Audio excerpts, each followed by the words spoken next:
Hello everyone, मैं सुजीत शुक्ला स्वागत करता हूं आप सबका आपके अपने channel UPSC Insights by Sujeet में। अगर आपने चैनल को अभी तक सब्सक्राइब नहीं किया तो प्लीज चैनल को सब्सक्राइब कीजिए। अगर आपको वीडियो हेल्पफुल लगते हैं तो प्लीज इन्हें शेयर कीजिएगा।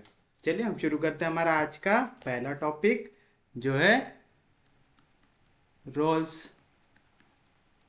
थ्योरम। देखिए रोल्स थ्योरम क्या रहता है। If f be a function such that, पहला, f is continuous in closed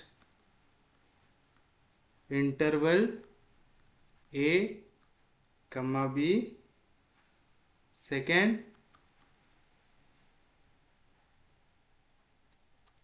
f dash of x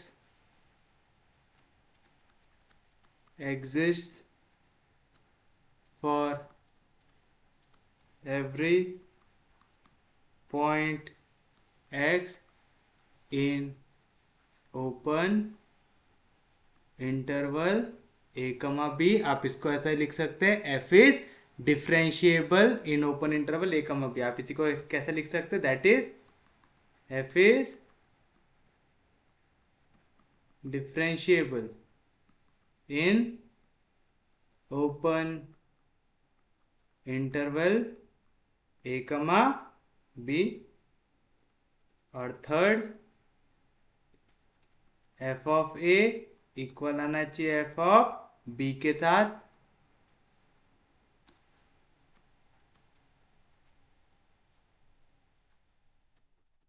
then there exist a point c जो बिलोंग करता है इंटरवल a कमा b में, such that f dash of c equals to 0। तो Rolle's theorem लगाने के लिए आपके पास पहले तीन कंडीशन है। अगर आपकी तीन कंडीशन आपका फंक्शन सेटिस्फाई कर सकता है तो ये आप उस पर क्या लगा सकते हैं, रोल्स थ्योरम लगा सकते हैं। नहीं तो लगा सकते क्या, नहीं लगा सकते। तो आपकी जो पहली कंडीशन है वो क्या है, आपका फंक्शन कंटिन्यूअस होना चाहिए। किसमें, closed interval a comma B. Closed interval का मतलब ए पे भी होना चाहिए, बी पे भी होना चाहिए, और ए और बी के बीच में भी होना चाहिए, है ना। जब भी आप ऐसा लिखते हैं मतलब ए और बी इंक्लूडेड है हमारे इंटरवल में। जब भी ऐसा लिखते हैं तो ए और बी एक्सक्लूडेड होते हैं, यानी स्क्वायर ब्रैकेट तो इंक्लूडेड, राउंड ब्रैकेट तो एक्सक्लूडेड करके होता है क्लोज्ड इंटरवल। आएगा कोई भी दिक्कत, कोई भी डाउट। ये होता है आपका ओपन इंटरवल। तो आपका एफ डैश ऑफ एक्स यानी एफ क्या होना चाहिए, डिफरेंशिएबल होना चाहिए। किसमें, open interval a comma B में होना चाहिए, कोई दिक्कत नहीं। और आपका एफ ऑफ ए इक्वल होना चाहिए एफ ऑफ बी के साथ। अगर आप ये कंडीशन सेटिस्फाई कर सकते हैं तो आप बोल सकते हैं कि एक पॉइंट सी एग्जिस्ट करेगा ए और बी के बीच में। किस तरीके से, कि एफ डैश ऑफ सी की वैल्यू आनी चाहिए 0। क्या आनी चाहिए आपके एफ डैश ऑफ सी की वैल्यू 0 आनी चाहिए। ठीक है, तो अब इसके ऊपर क्वेश्चन कैसे आते हैं। अब आपको मैं क्वेश्चन वाला जो टॉपिक है पहले ही पढ़ा सकता था, लेकिन पूरा डेरिवेटिव और आपका कंटिन्यूटी होने के बाद इसलिए पढ़ा रहा हूँ ताकि आपको ये जो फंक्शंस है ये कहाँ पे कंटिन्यूअस होते नहीं होते, डिफरेंशिएबल नहीं होते, वो आपको अभी मालूम ही रहेगा। आर द, मैं क्या बोलना चाहता हूँ नहीं आपको अभी समझ में आएगा। Are the conditions of Rolle's theorem satisfied in the case of following functions। आपसे पूछ रहा है यहाँ पे कंडीशन सेटिस्फाई कर रहा है कि नहीं कर रहा है। फंक्शन कंटिन्यूअस है क्या आपका क्लोज इंटरवल में, फंक्शन डिफरेंशिएबल है क्या आपका ओपन इंटरवल में, और एफ ऑफ ए और एफ ऑफ बी की वैल्यू इक्वल है क्या, लेफ्ट हैंड का जो आपका इंटरवल है और राइट हैंड का जो इंटरवल की वैल्यू, अगर उसमें आपने फंक्शन में वैल्यू डाल तो तीनों इक्वल आ रहे कि नहीं आ रहे। जैसे देखिए आपको पहला क्वेश्चन दिया हुआ है यहाँ पे कि एफ ऑफ एक्स दिया हुआ है mod of x in -1 less than equal to x which is less than equal to 1, ऐसा दिया हुआ है। यानी आपका जो इंटरवल है यहाँ पे क्या दिया हुआ है, आपकी एक्स की वैल्यू -1 और 1 के बीच में, तो आपका एक्स जो है वो किसको बिलोंग कर रहा है, -1 से लेके 1 के बीच में। अब हम लोगों ने क्या पढ़े थे, मॉड एक्स ये कैसा फंक्शन होता है, कंटिन्यूअस फंक्शन होता है ना, पढ़े मॉड एक्स के क्वेश्चन हमने। फिर हमने देखा था लेकिन मॉड एक्स जो रहता है वो डिफरेंशिएबल नहीं रहता है, कहाँ पे, x इक्वल्स टू 0 पे। अरे देखें क्वेश्चन, आपने मॉड एक्स की कंटिन्यूटी और डिफरेंशिएबिलिटी चेक किए थे x इक्वल्स टू 0 पे, तो आपका मॉड एक्स कंटिन्यूअस आया था लेकिन डिफरेंशिएबल नहीं आया था। अब समझ में आ रहा है, वाला क्वेश्चन सबसे आखिर में क्यों देखते हैं, ताकि आपको चीजें सॉल्व करने की जरूरत ना पड़े, आप डायरेक्ट इनके आंसर लिख सके। तो आप सॉल्यूशन में क्या लिखेंगे, हियर एफ ऑफ एक्स क्या दिया हुआ है आपको, mod x in interval -1 less than equal to x which is less than equal to 1। तो पहली कंडीशन क्या रहती है, आपका फंक्शन होना चाहिए कंटिन्यूअस, तो आप लिखेंगे f of x equal to mod x, ये कैसा रहता है, कंटिन्यूअस फंक्शन है, तो आप लिखेंगे f of x equal to mod x is a continuous function in closed interval, कौन सी, -1 से लेके 1। याद रखना, सॉल्व करते बैठने लायक के क्वेश्चन नहीं पूछते, ये वाला क्वेश्चन अगर ऐसा वाला क्वेश्चन आया ना तो हार्डली आपको 2 से 4 मार्क के लिए एडिशन के फॉर्म में पूछेंगे, यानी कोई बड़ा क्वेश्चन है उसमें ये 2-4 मार्क के लिए एक्स्ट्रा ऐड करके पूछेगा, तो आप उसके लिए मॉड एक्स को कंटिन्यूअस भी दिखाएंगे, फिर उसके बाद डिफरेंशिएबल नहीं है ये भी दिखाते बैठेंगे क्या, नहीं। समझ में आ रहा है पक्के में, कोई भी दिक्कत नहीं। तो आपने लिखा mod x is continuous function in close interval -1 से लेके 1। दूसरा क्या रहता है, ये फंक्शन डिफरेंशिएबल रहना चाहिए -1 और 1 के बीच में हर एक पॉइंट पे रहना चाहिए। अब आप एक चीज बताओ, x इक्वल्स टू 0, ये जो है ये मेरा -1 से बड़ा है और 1 से छोटा है, यानी मेरे ओपन इंटरवल, जैसे आपने नंबर लाइन ड्रॉ किया था, यहाँ पे -1 होता है, यहाँ पे 0 होता है, यहाँ पे 1 होता है, तो -1 और 1 के बीच में कौन सा एक नंबर आता है, 0 आता है। और हम लोगों ने क्वेश्चन देखे हैं कि मॉड एक्स की वैल्यू डिफरेंशिएबल नहीं रहती है एट x इक्वल्स टू 0, तो x इक्वल्स टू 0 इस इंटरवल पे आ रहा है, and f of x equals to mod x is not differentiable at x equals to 0। तो आपका जो फंक्शन है हर एक पॉइंट पे डिफरेंशिएबल है क्या, नहीं है, तो आप लिखेंगे therefore f of x equals to mod x is not differentiable in open interval जो है आपका -1 से लेके 1।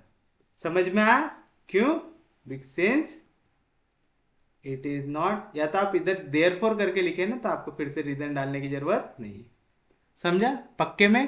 प्लीज आप जो क्वेश्चंस पढ़ते हैं ना उन पे आपकी कंसेप्चुअल क्लियरिटी रखा करिए। जैसे आपने पढ़ा है कि मॉड ऑफ एक्स की वैल्यू कंटिन्यूअस आती है लेकिन डिफरेंशिएबल नहीं आती, तो आपको ये चीजें याद रखना है कि मॉड ऑफ एक्स डिफरेंशिएबल नहीं आएगा एक्स इक्वल टू 0 पे, ठीक है, कोई दिक्कत नहीं। अब आगे चेक करते बैठेंगे क्या, नहीं बैठेंगे, क्यों, हमको 3 कंडीशन चाहिए रहती, फंक्शन कंटिन्यूअस होना चाहिए, फंक्शन डिफरेंशिएबल होना चाहिए, और आपका लेफ्ट वाली वैल्यू और राइट वाली वैल्यू इक्वल आनी चाहिए। अगर तीनों में से एक भी कंडीशन सेटिस्फाई नहीं हुई तो रोज थ्योरम की कंडीशन सेटिस्फाई होंगी क्या, नहीं होंगी, तो आप लेंगे therefore the conditions of Rolle's theorem is not satisfied। यही रीजन है कि अलग क्वेश्चन मैं सबसे आखिर में करा रहा हूं। समझा पक्के में, कोई दिक्कत नहीं। आपको बस जब आप बार बार रिवाइज करेंगे ना तो आपको ऑटोमेटिकली, जैसे मेरे को मॉड एक्स देखते बरोबर समझ में आ गया कि डिफरेंशिएबल नहीं रहेगा x इक्वल टू 0 पे, और x इक्वल टू 0 हमारे लिमिट्स के बीच में आ रहा है, है ना। यहाँ पे हमेशा आपको ऐसे क्वेश्चन देंगे जिनका जो ऐसे नहीं क्या बहुत ही अलग वाले रहते हैं, जैसे मॉडेक्स वाला क्वेश्चन अलग है, स्पेशल है, तो हम लोग उस पर ज़्यादा फोकस करते हैं। जनरली रोल्स थ्योरम में भी आपको वैसे ही क्वेश्चन पूछेगा, जैसे आपको या तो ऐसा एकदम सादा क्वेश्चन पूछ लेंगे कि f of x equals to x square in 2 is less than equals to x which is less than equals to 3। अब याद रखना ये f of x equals to, अगर कोई ऐसी इक्वेशन दिया हुआ x cube plus 3x square plus हमका ढमका कुछ तो भी, ऐसी जो भी इक्वेशन रहती है ना उसको हम बोलते हैं पॉलिनोमियल फंक्शन। ये पॉलिनोमियल फंक्शन हमेशा कैसा आता है आपका, कंटिन्यूस और डिफरेंशिएबल। क्या याद रखना, कोई भी इंटरवल रहने दो, आपका पॉलिनोमियल फंक्शन हमेशा कंटिन्यूस भी आएगा और डिफरेंशिएबल भी आएगा। तो कोई ऐसा पॉइंट है क्या जहां पे फंक्शन कंटिन्यूस और डिफरेंशिएबल नहीं आए, हो सकता है। जैसे अगर आपको ऐसा दिया हुआ है एक्स क्यूब प्लस 3 ऐसा कुछ तो भी करके एक इक्वेशन न्यूमरेटर में दिए और डिनोमिनेटर में दिया है एक्स माइनस 1, ठीक है, ऐसा आपको क्वेश्चन दिया हुआ है। अब देखो यहाँ पे डिनोमिनेटर में क्या वैल्यू है, एक्स माइनस 1। तो ये जो आपका पूरा पॉलिनोमियल फंक्शन है ये कंटिन्यूस भी आएगा और डिफरेंशिएबल भी आएगा पूरे आपके फंक्शन जितनी भी लिमिट दी है सब में, एक्सेप्ट जहां पे ये वैल्यू जीरो हो जाए। जहां पे भी एक्स माइनस 1 की वैल्यू जीरो हो जाएंगी तो यानी वैल्यू किस पे चले जाएंगे, इन्फिनिटी पे जाएंगे, यानी एक्स इक्वल्स टू 1 पे यानी फंक्शन हमारा कंटिन्यूस डिफरेंशिएबल नहीं रह सकता है, लेकिन बाकी सब जगह पे वो क्या रहेगा, कंटिन्यूस और डिफरेंशिएबल। तो यहाँ पे देखो, यहाँ पे तो डिवीजन में कोई भी आपको टर्म दिख रही है क्या, नहीं दिख रही, एक्स स्क्वायर है ना, यानी क्या है, पॉलिनोमियल फंक्शन है polynomial function.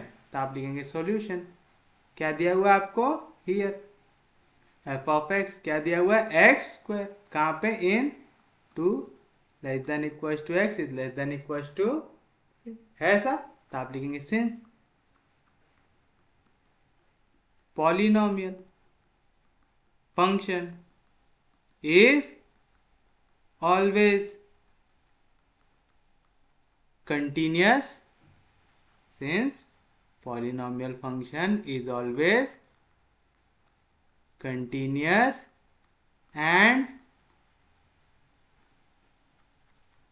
differentiable for real values. Real value के लिए हमेशा आपका पॉलिनोमियल फंक्शन कंटिन्यूस भी होगा और डिफरेंशिएबल भी होगा। तो हमारी पहली दो कंडीशन सेटिस्फाई हो गई, देयरफॉर पहली कंडीशन आप क्या बोल सकते हैं, f of x equals to x square is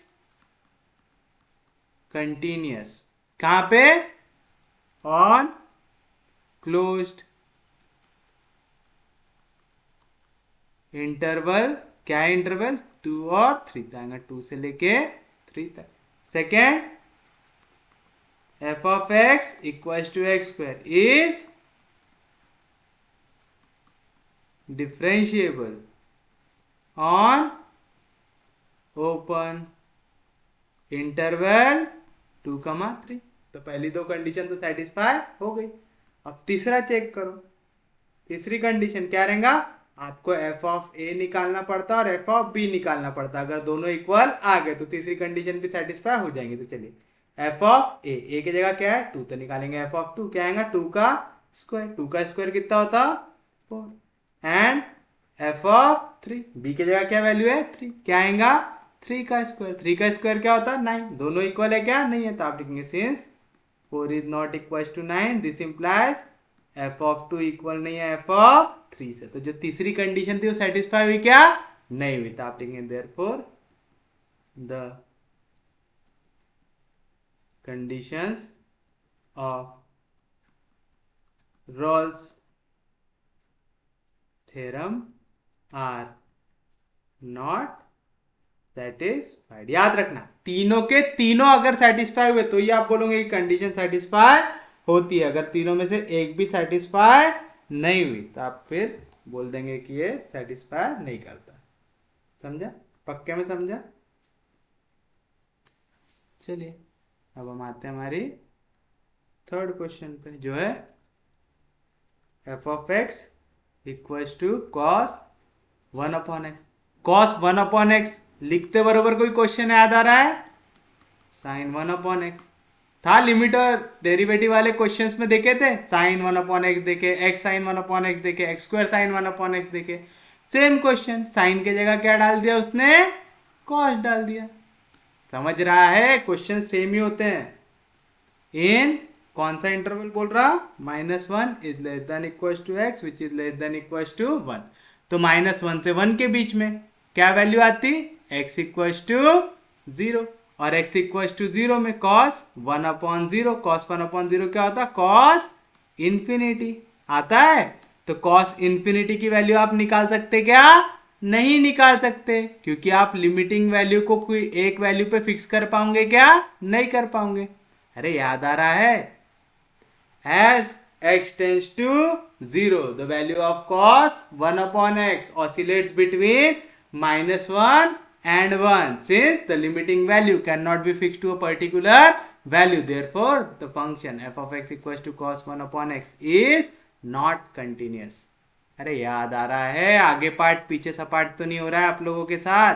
क्या दिया हुआ है? f of x दिया हुआ है। क्या दिया हुआ है? cos of 1/x in -1 less than equal to x less than equal to 1 दिया हुआ है। आप लिखेंगे यहाँ पे सिंस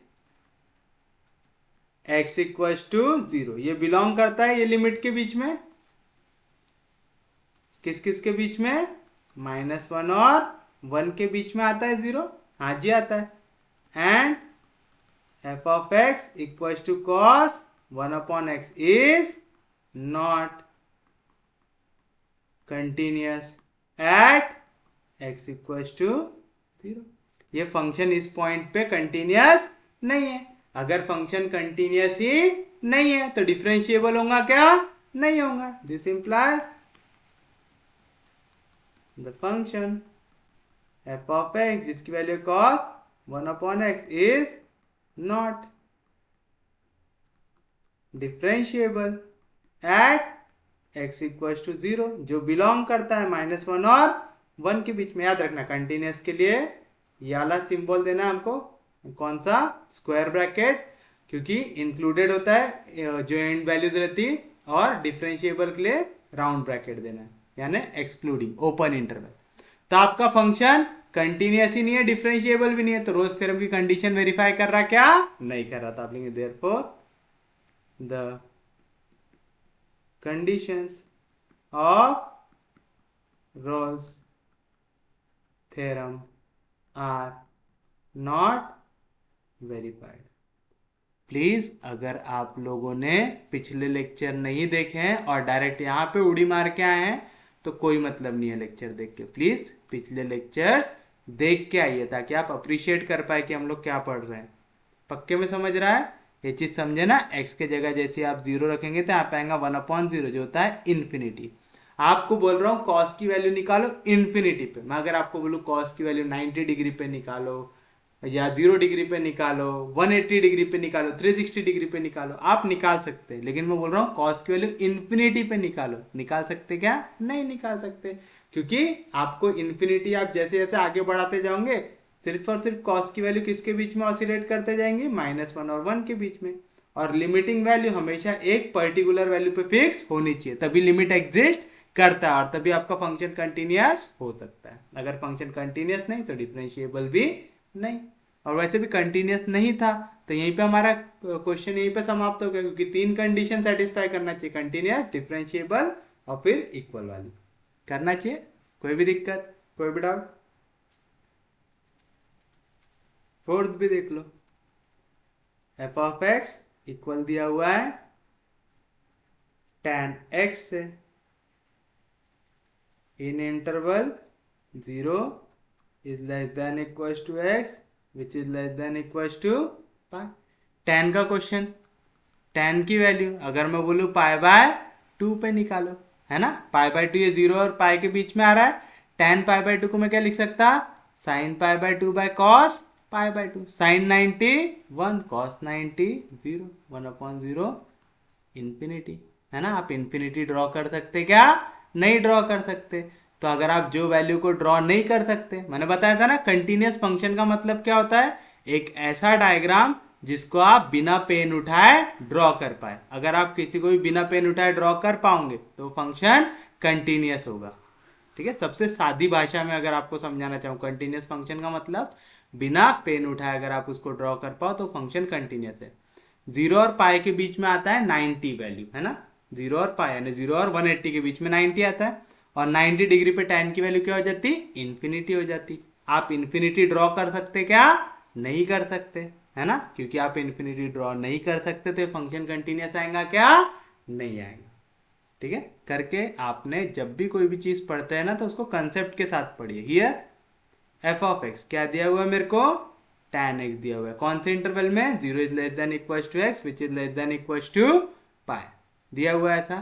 तो आप लिखेंगे सिंस x की वैल्यू पाई बाय 2 हो सकती है, जो बिलोंग करेगा मेरा इंटरवल 0 से लेके पाई के बीच करेगा, and f of x equal to tan x is not continuous at x equals to pi by, आएगा कोई भी दिक्कत, कोई भी डाउट, समझ रहा है पक्के में, सच में समझा। वैसे भी हम लिमिट की वैल्यू कभी इन्फिनिटी निकालते क्या, नहीं निकालते।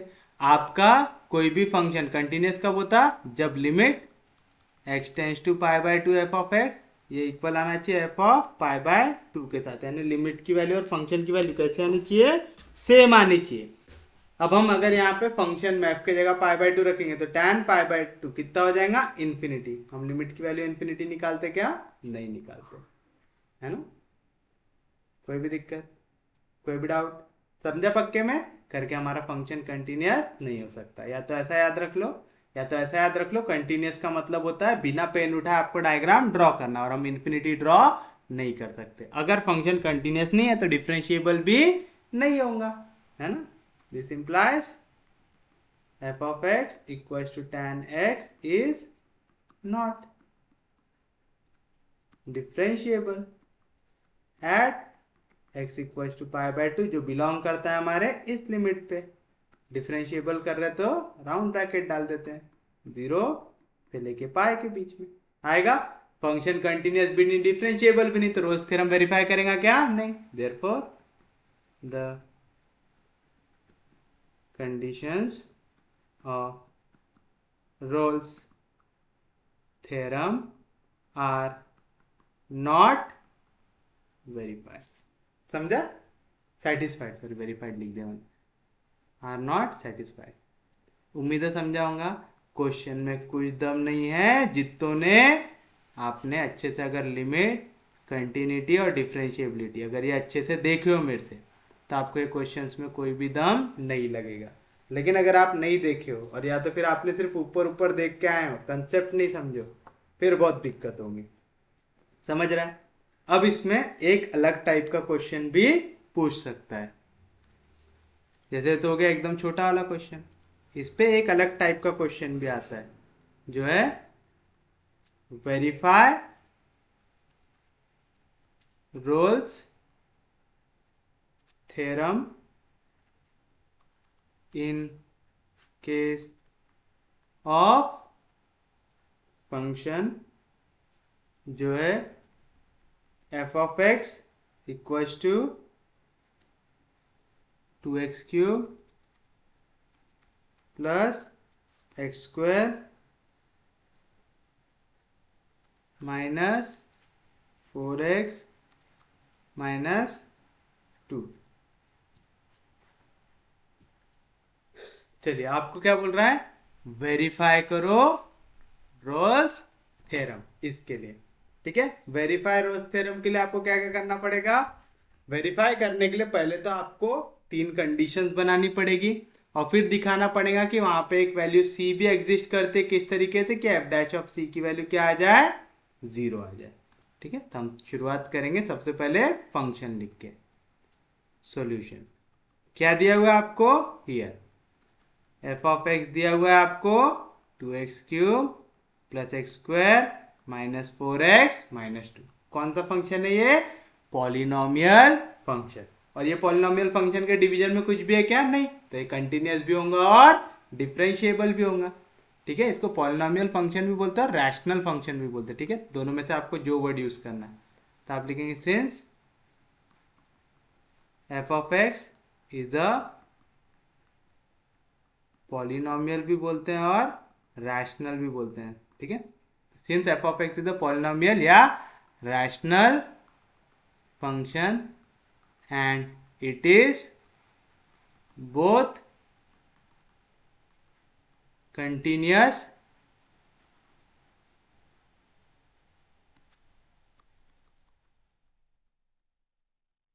and differentiable for all real values। तो आप बोल सकते हो therefore पहला f of x is continuous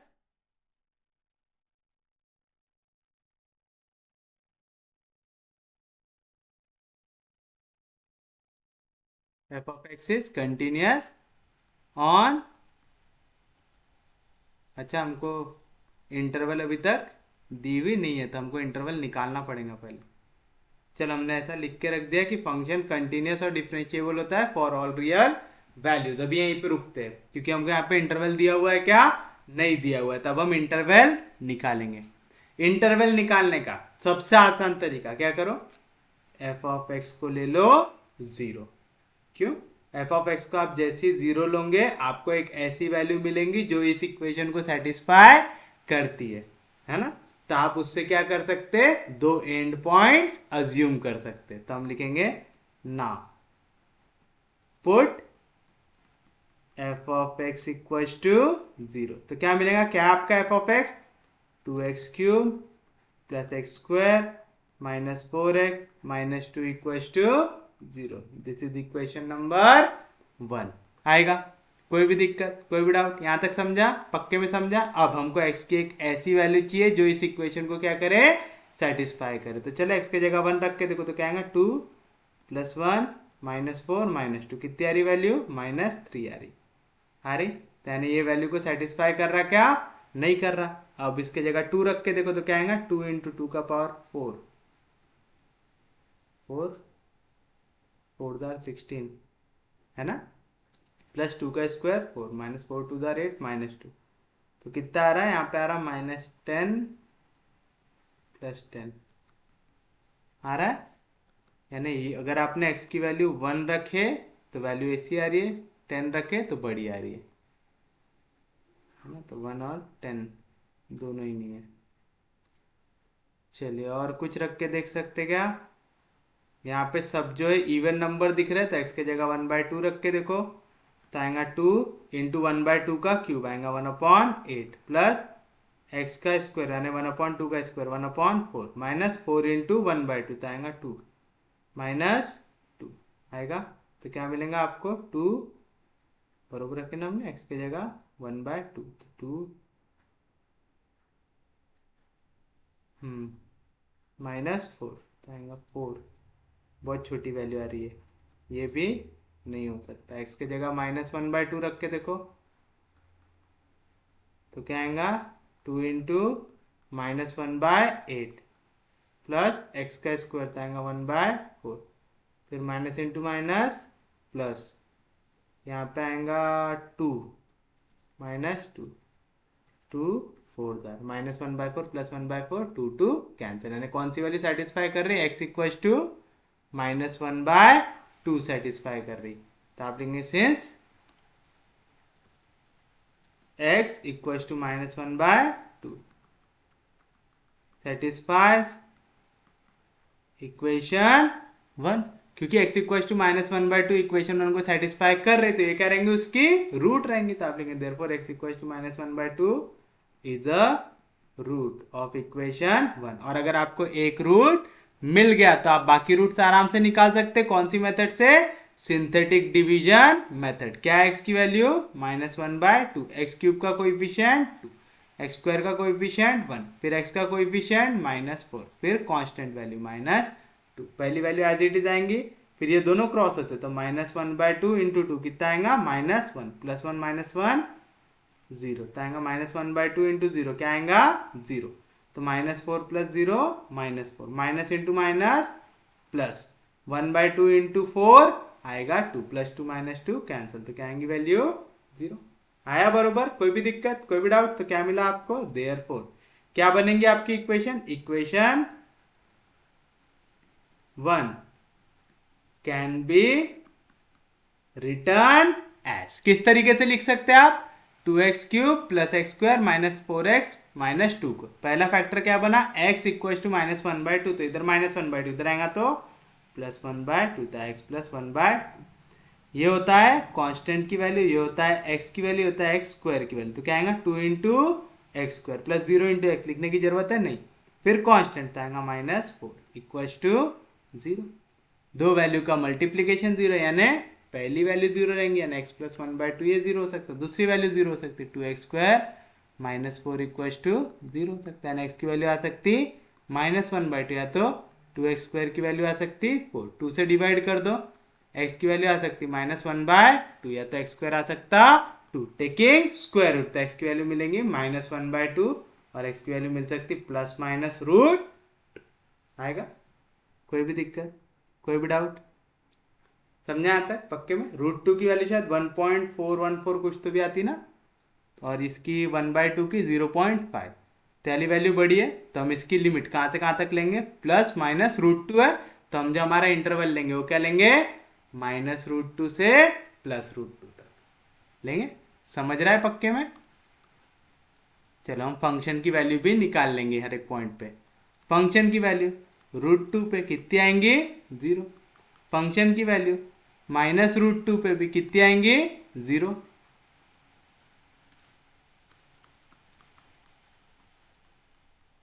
और फंक्शन की वैल्यू -1/2 में भी कितने आएंगे, 0। क्यों, ये फंक्शन को इक्वल टू 0 लिया आपने, यानी आपने इस इक्वेशन के क्या निकाले, रूट निकाले। रूट निकाले मतलब वो इक्वेशन को सेटिस्फाई करेंगे, यानी जैसे आपने x के जगह ये वाली वैल्यू सब्स्टिट्यूट किए, जो तीन वैल्यू आपने निकाला, तो आपका आंसर क्या मिल जाएगा, 0। यानी यहाँ पे फंक्शन की वैल्यू क्या आ रही, 0 आ रही, तो हम ले लेंगे इंटरवल √2 और -√2 का ले लेंगे। पक्के में समझा? तो आप लिखेंगे देयरफॉर फॉर इंटरवल कौन सा, -√2 से लेके +√2 तक, क्योंकि -1/2 इनके बीच में ही आ रहा है, तो हमने बड़ी वाली वैल्यू ले ली दोनों। तो -√2 से लेके √2 के लिए क्या क्या कंडीशन सेटिस्फाई कर रहा, पहले तो आपने बोले फंक्शन कंटिन्यूस भी होगा, डिफरेंशिएबल भी रहेगा हर रियल वैल्यू के लिए, √2 -√2 रियल वैल्यू है, तो आप बोलेंगे therefore f(x) is continuous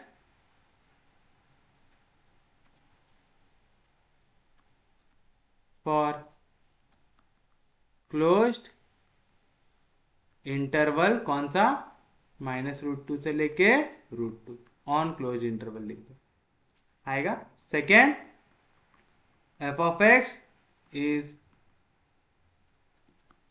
differentiable on open interval -√2 से लेके √2, ये राउंड ब्रैकेट है, ठीक है, डिफरेंशिएबल के लिए राउंड ब्रैकेट। और तीसरी कंडीशन, दोनों एंड पॉइंट पे फंक्शन की वैल्यू इक्वल आनी चाहिए, हमने अभी निकाला f(-√2) ये इक्वल है f(√2) से, और दोनों की वैल्यू आ रही 0, यानी आपका लेफ्ट हैंड साइड वाला और राइट हैंड साइड वाला दोनों इक्वल है, तो आपकी कंडीशन क्या हो गई, सेटिस्फाई होगी, तो आप लिखेंगे therefore the conditions of Rolle's theorem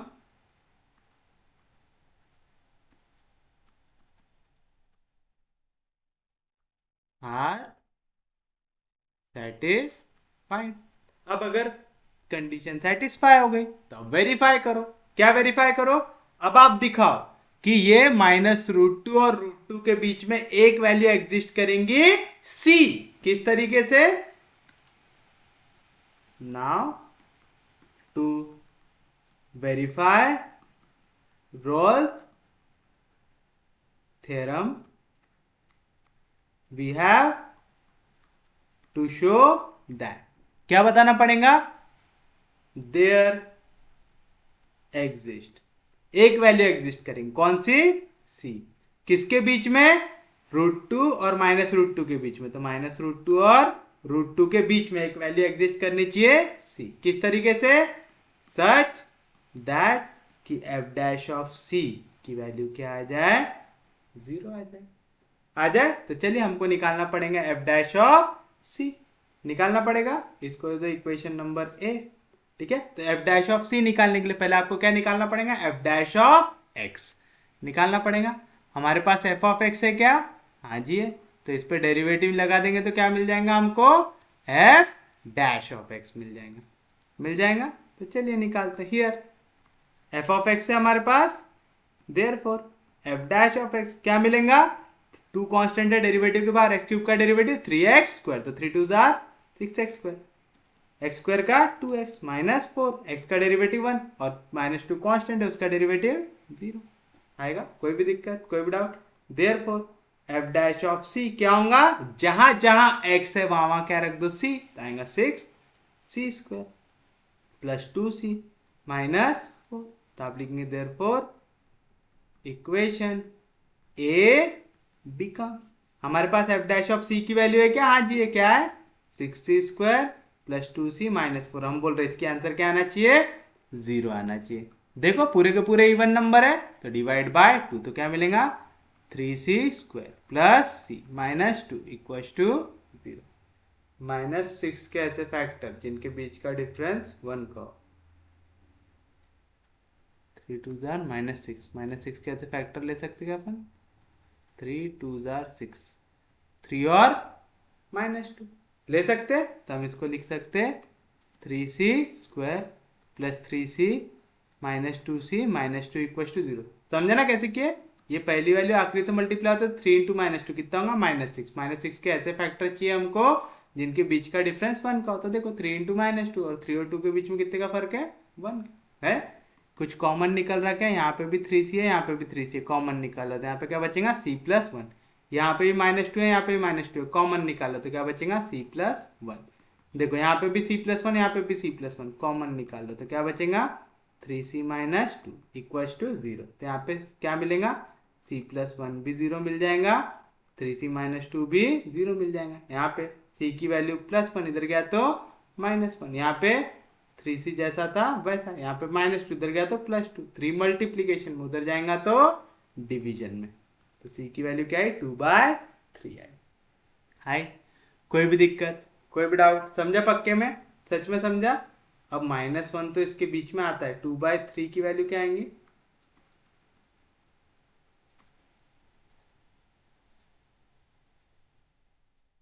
अच्छा, 2/3 भी तो 1 से छोटा ही रहेगा ना, और उसकी तो वैल्यू 1.414 आती है √2 की। तो दोनों वैल्यू क्या है हमारी?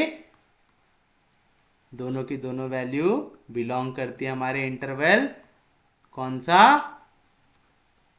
-√2 से √2 के बीच में आ रहा। -1 -√2 और √2 के बीच में आ रहा है, और c = 2/3। 2/3 वैल्यू पक्के में 0 पॉइंट में कुछ तो भी आएंगी, और 0 पॉइंट मतलब √2 की वैल्यू क्या होती है? 1.414, इससे तो छोटी है पक्के में। तो इस इंटरवल के बीच में हमारी दोनों वैल्यू एग्जिस्ट कर रही है, और हमको यही प्रूव करना था कि c जैसी कोई वैल्यू एग्जिस्ट करती है, और हमने प्रूव कर दिया कि c एग्जिस्ट करता है जहां पे f'(c) की वैल्यू क्या आ रही?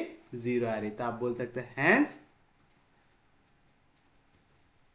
Roles theorem is verified. समझा? कोई भी दिक्कत, कोई भी डाउट? वैसे इस पे क्वेश्चन अभी तक पूछे हुए नहीं है, लेकिन फिर भी हमने करके रख लिया ताकि अगर पूछा जाए तो हमको आना चाहिए। अगला जो हमको पढ़ना है वो है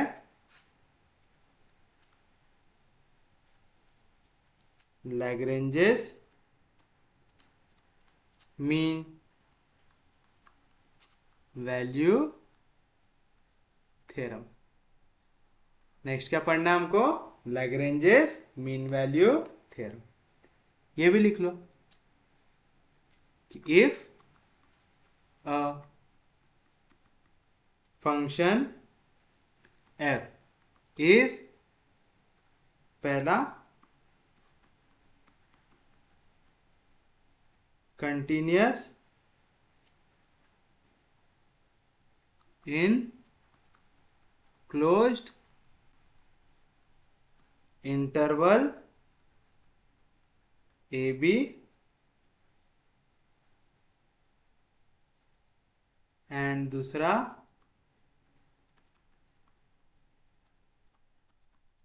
differentiable in open interval a comma b then there exists at least one point C in open interval a comma b such that f of b minus f of a upon b minus a is equal to f dash of c. चलिए देखिए, अब Lagrange's mean value theorem में आपका एक काम कम है। जैसे आपने रॉस थ्योरम पढ़ा था, रॉस थ्योरम में हमको क्या था, टोटल 3 कंडीशन थी। फंक्शन कंटिन्यूअस होना चाहिए, फंक्शन डिफरेंशिएबल होना चाहिए और एंड पॉइंट पर फंक्शन की वैल्यू इक्वल आनी चाहिए। तो हमारा सी एग्जिस्ट करता था कि एफ डैश ऑफ सी की वैल्यू क्या आती थी, 0 आती थी। हमारा लैग्रेंजेस मीन वैल्यू थ्योरम में क्या बोल रहा है, आपका फंक्शन कंटिन्यूअस होना चाहिए, डिफरेंशिएबल होना चाहिए। तो एक पॉइंट सी एग्जिस्ट करेगा कम से कम, किस तरीके से कि आपका एफ ऑफ बी, ठीक है, जो बड़ा वाला वैल्यू माइनस एफ ऑफ ए जो छोटा वाला value upon b minus a, इसकी वैल्यू क्या आनी चाहिए, एफ डैश ऑफ सी से। कोई भी दिक्कत, कोई भी डाउट? पक्के में समझा, सच में समझा? क्वेश्चन आसान रहते इसके भी। तो हम देखते हैं। अच्छा, आपको अगर वहां पे लैग्रेंजेस वर्ड यूज ना करे तो कंफ्यूज नहीं होना। मीन वैल्यू थ्योरम को हम बोलते हैं लैग्रेंजेस मीन वैल्यू थ्योरम, ठीक है। तो ऐसे अगर क्वेश्चन में ऐसा पूछ ले तो ये मत बोलना कि मास्टर ने आउट ऑफ सिलेबस चीज पूछ लिया। फाइंड सी, या तो हमारे मास्टर ने तो पढ़ाया ही नहीं था। Find c of the mean value theorem if f of x आपको दिया हुआ है x into x minus 1 into x minus 2 where a is 0 b is 1/2। ठीक है, आपको ए भी दिया हुआ है, आपको बी भी दिया हुआ है ना, आपको दोनों पॉइंट दिए हुए हैं आपके इंटरवल के।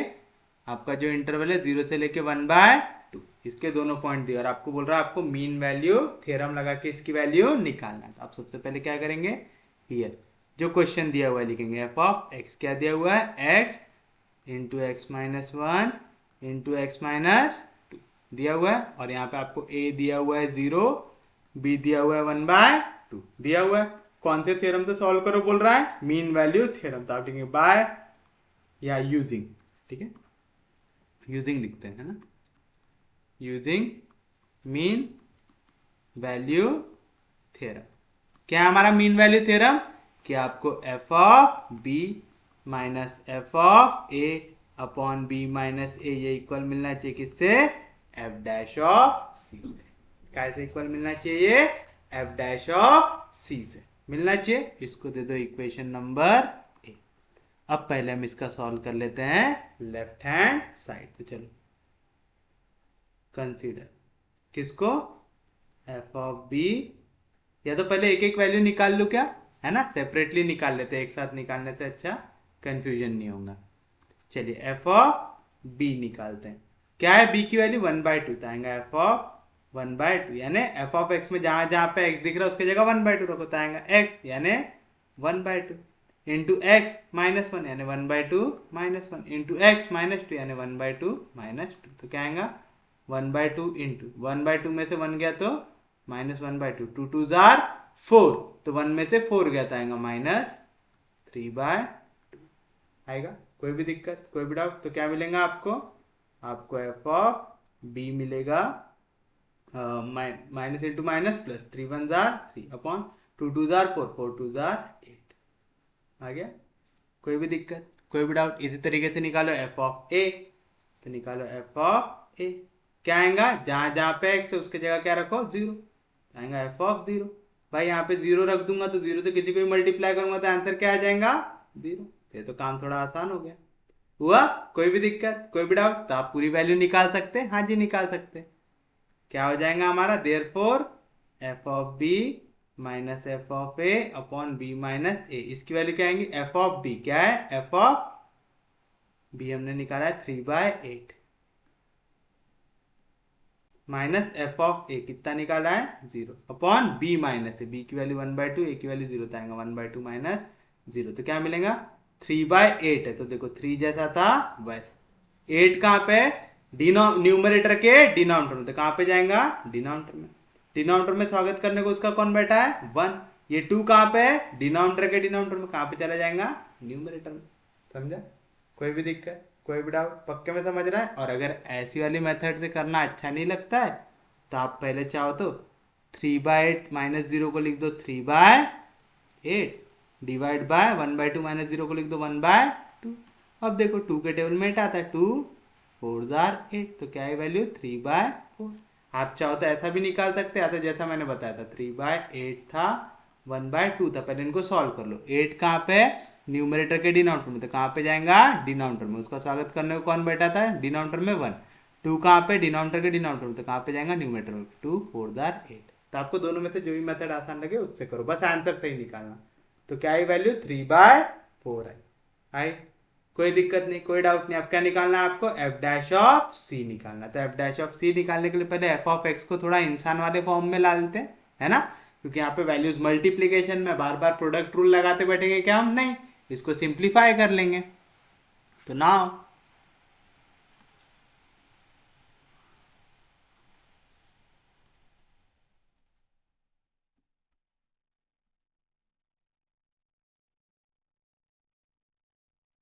नाउ आपको एफ ऑफ एक्स दिया हुआ है, इसको सॉल्व कर लो। तो एफ ऑफ एक्स क्या मिलेगा? एक्स को पहले अंदर लेके जाओ तो x into x x square minus x into 1 x. ये मल्टीप्लाई होगा आप किससे? एक्स माइनस 2 से। तो क्या मिलेगा? F of x equal to x square multiply होगा एक्स से तो एक्स का cube minus 2 into x square minus 2 x square minus x into x minus x square minus into minus plus 2 into x 2x। तो क्या मिली आपको f of x की value? X cube minus 3x² plus 2x। अब हम निकालेंगे F dash of x, यानी इसको डिफ्रेंशिएट करेंगे with respect to x. X cube का डेरिवेटिव 3x² माइनस 3 2 जार 6x प्लस 2। समझा ना? एक्स स्क्वायर का डेरिवेटिव 2x, 2 इंटू 3 6। कौन सा साइन था? माइनस। 2 कांस्टेंट है, डेरिवेटिव के बाहर एक्स का derivative with respect to x 1 होगा।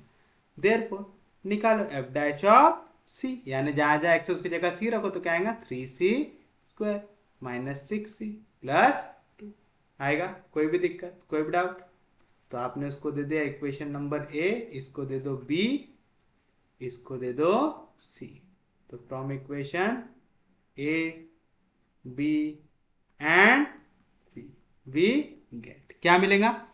F of b minus f of a upon b minus a. क्या है वैल्यू? 3/4। तो मिलेगा 3/4 इक्वल टू क्या आती value? F dash of c. क्या है मेरा f dash of c? 3c² minus 6c plus 2। कोई भी दिक्कत, कोई भी डाउट? समझा पक्के में? सच में समझा? पक्के में समझा? चलिए बताइए तो क्या मिलेगा आपको?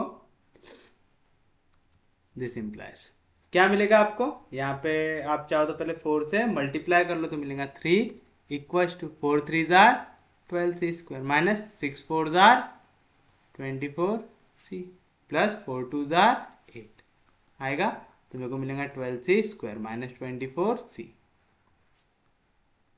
माइनस 24c प्लस 8 जैसा था वैसे यहाँ पे प्लस 3 इधर गया तो माइनस 3, 8 में से 3 गया तो क्या आएगा? Plus 5 equal to 0। तो यहाँ पे कितना आ रहा है? ये बहुत बड़ी वैल्यू आ रही है ना, तो इसको फॉर्मूले से सॉल्व कर लेते हैं, है ना? ज़्यादा होशियारी मारने के चक्कर में हमारा गलत ना हो जाए, इससे अच्छा फॉर्मूला लगा लेते हैं। हम लोगों ने पढ़े वी नो दैट। क्या पढ़े हम लोगों ने? For equation ax² plus bx plus c equals to 0। आपको क्या मिलता है, x की वैल्यू मिलती है -b plus minus √b² minus 4ac upon 2। पढ़े वाला फॉर्मूला। तो हमारा ये हो जाएगा मेरे लिए a, यहाँ पे ये हो जाएगा मेरे लिए b, ये हो जाएगा मेरे लिए कांस्टेंट c। x की जगह क्या आया है, c आया, तो आप लिखेंगे this implies c is equal to क्या था, -b कोऑर्डिनेट क्या है -24 प्लस माइनस √b का स्क्वायर, तो -24 का स्क्वायर में लिख सकता हूँ +24 का स्क्वायर, है ना, क्योंकि माइनस का स्क्वायर क्या होता है प्लस, -4ac, a की वैल्यू 12, c की वैल्यू 5 अपॉन 2 इंटू ए, आएगा 2 इंटू 12, कितना आएगा 20 आएगा। कोई भी दिक्कत, कोई भी डाउट, समझा पक्के में, सच में समझा, पक्के में समझा। चलिए बताइए अब क्या मिलेगा आपको।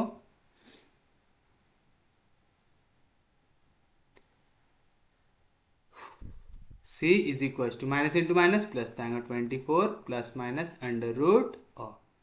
√24 का स्क्वायर निकालना। वैसे यहाँ से कुछ कॉमन निकाल के इसको छोटा कर सकते क्या,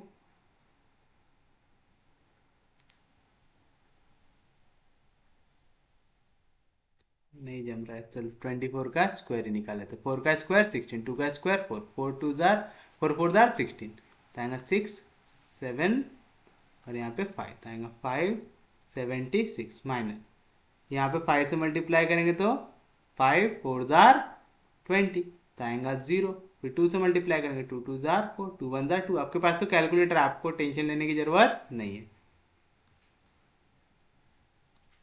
तो क्या मिलेगा, c is equal to 24 plus minus √, क्या आएगा, 6 में से 0 गया तो 6, 7 में से 4 गया तो 3 और 5 में से 2 गया तो 3, तो आएगा 336 अपॉन 24, 336।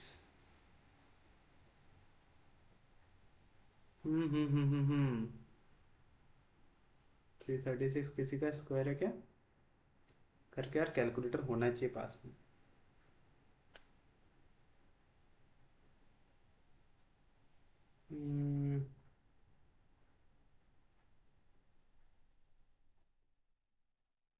इधर उसने इसके फैक्टर बना के नहीं किया है।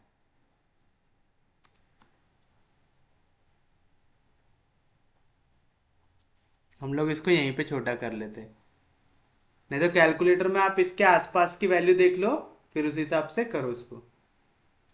मैं ऐसा करता हूँ, इसको यहीं पे पहले छोटा कर लेता हूँ, क्योंकि मेरे को बिना कैलकुलेटर के जम नहीं रहा है।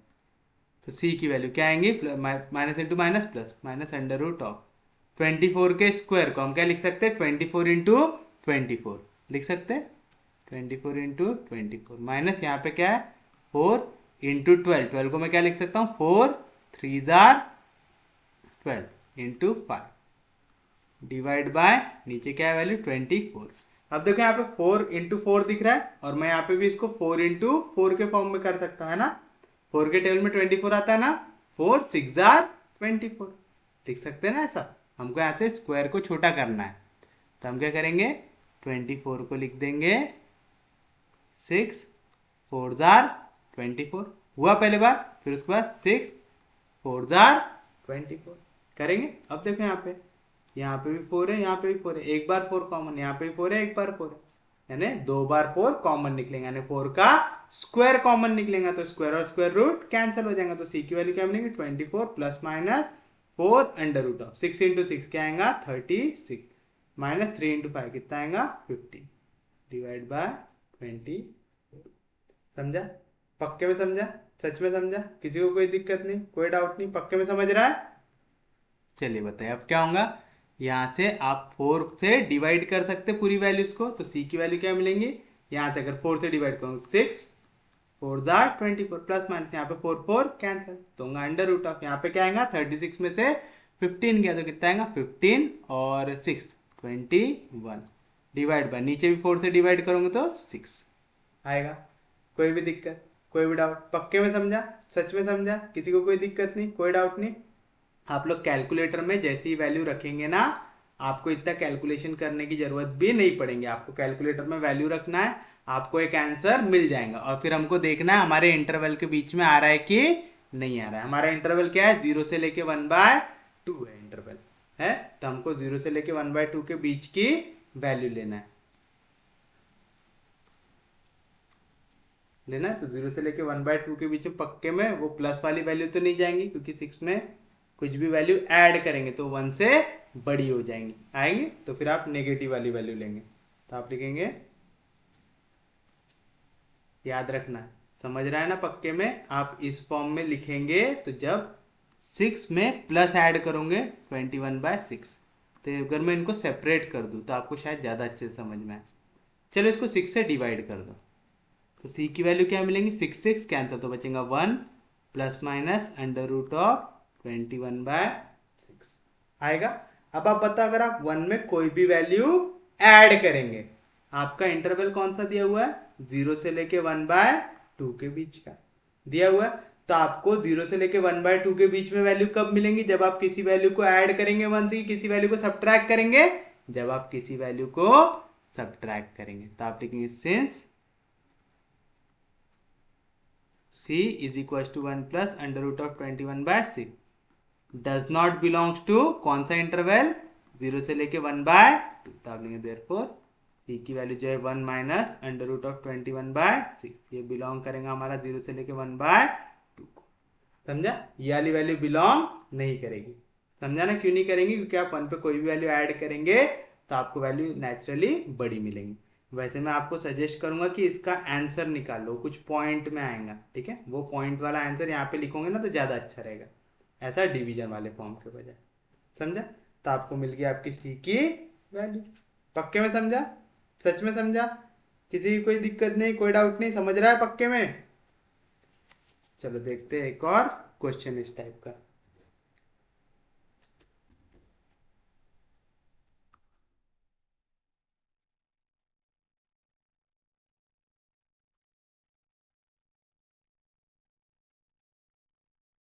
कैलकुलेटर यूज करना प्लीज, हाँ, ऐसे टॉपिक्स में।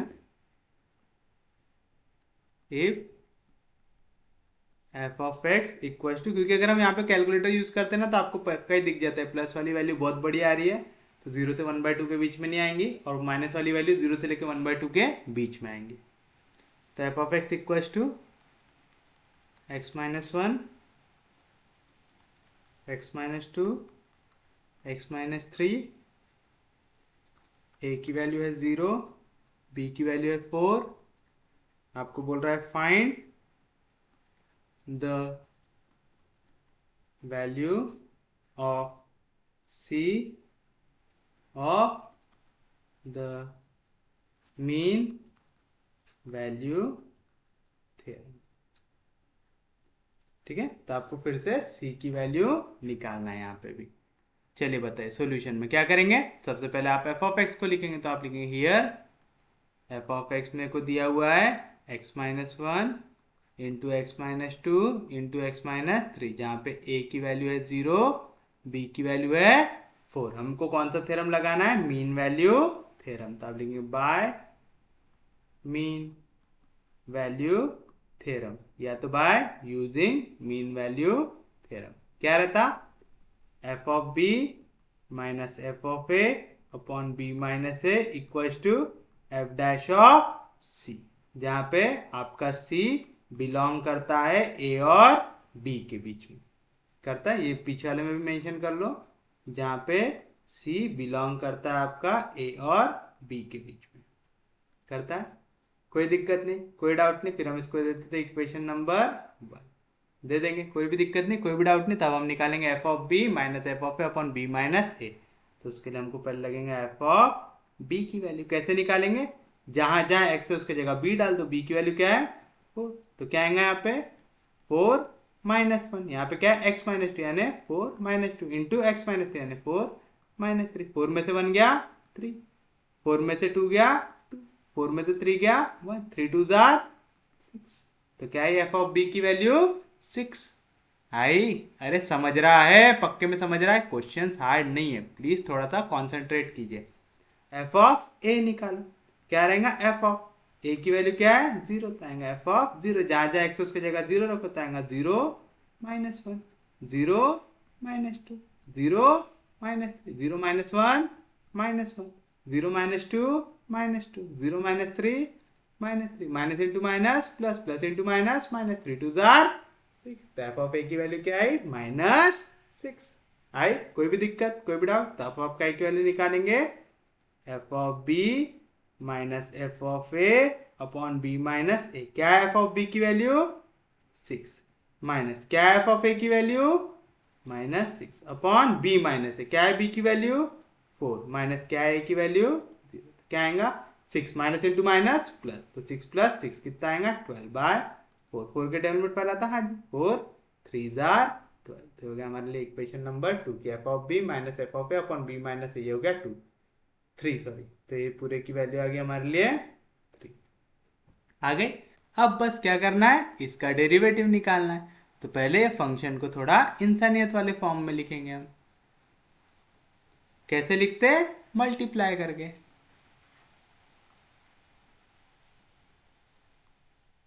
चलिए, तो क्या मिलेंगे एफ ऑफ एक्स की वैल्यू? पहले x -1 को x -2 से मल्टीप्लाई करो, तो x into x x square, फिर x into -2 -2x, -1 into x -1 into -2 plus into x -3।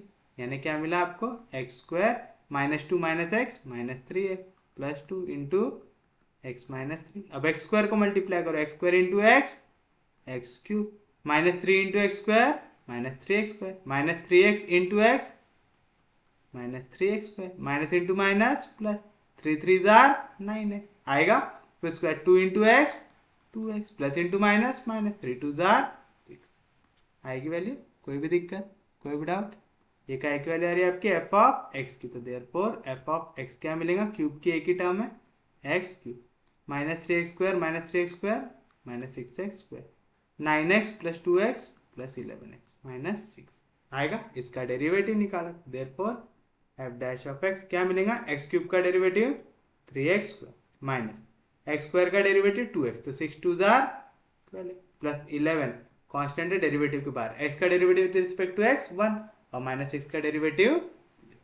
कोई भी दिक्कत, कोई भी डाउट?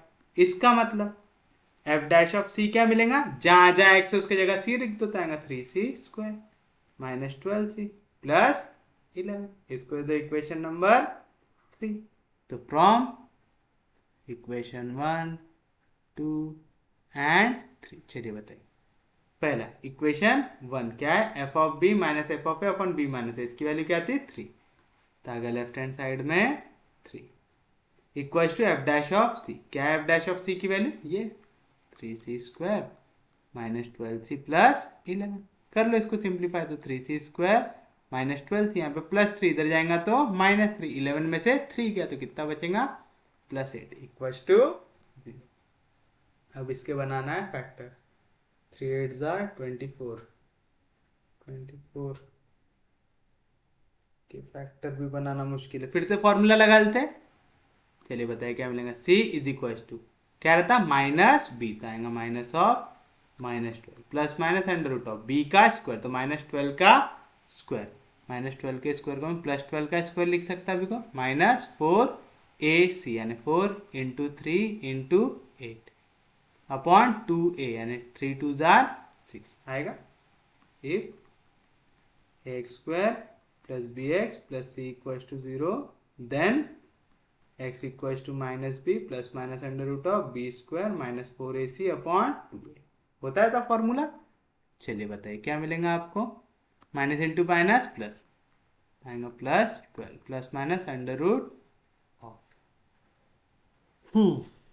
चलो इसको यहीं पे पहले सिंप्लीफाई कर लेते हैं। 12 स्क्वायर को मैं क्या लिख सकता? 12 इंटू 12 -4 इंटू 3 इंटू 8 को लिख सकता 4 इंटू 2 डिवाइड बाय 6 आएगा।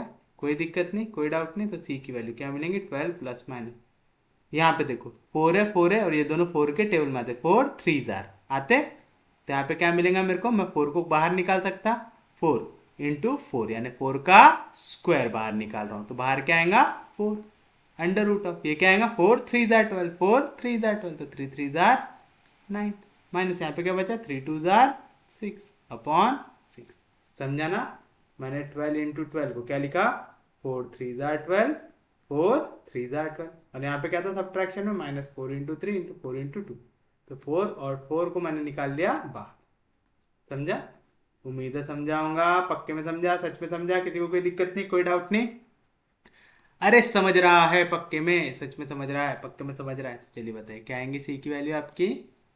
देयरफॉर सी आपको मिलेगा, अब इसको हम लोग कर सकते थोड़ा सा डिवाइड, तो क्या आएगा 12 ± 4 √3, दोनों को डिवीजन में 6 कर सकता मैं, है ना, दोनों का सेम बेस था।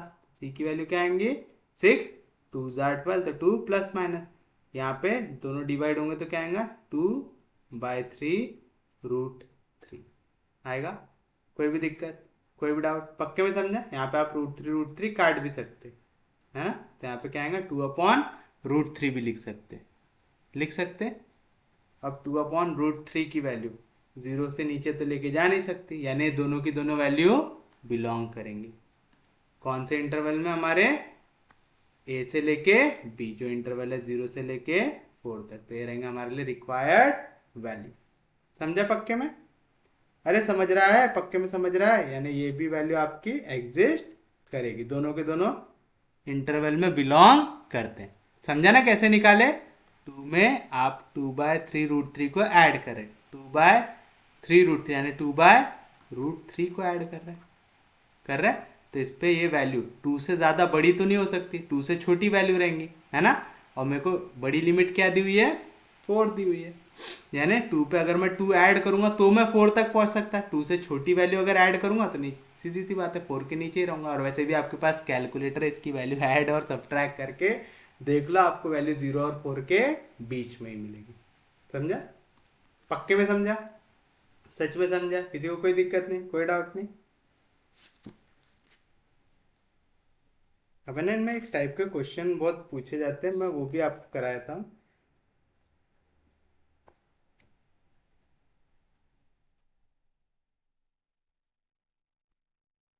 जैसे एक टाइप का क्वेश्चन ऐसा भी पूछ सकता है वो,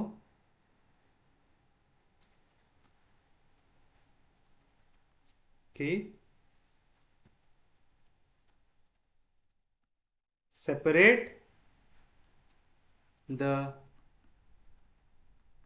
intervals in which the polynomial 2x³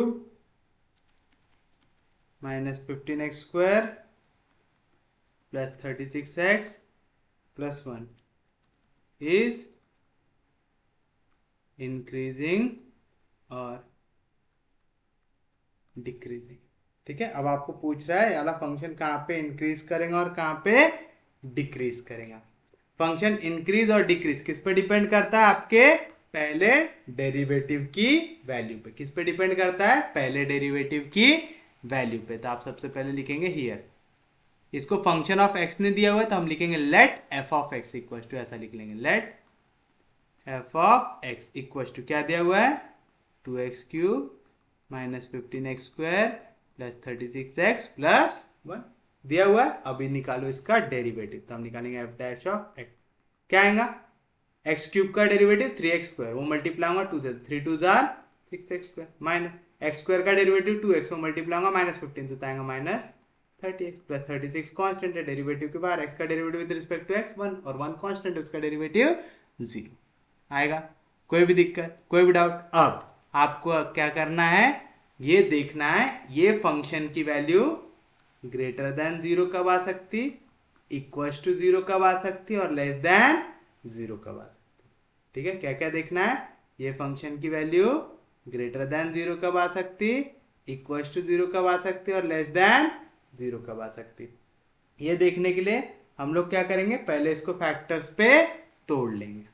ठीक है, फैक्टर्स पे कैसे तोड़ेंगे, देखो यहाँ पे सब जो नंबर है वो 6 के टेबल में आते, तो मैं 6 को बाहर निकाल लूंगा, तो यहाँ पे बचेगा x² माइनस 6 5 जार 36 6 जार 36।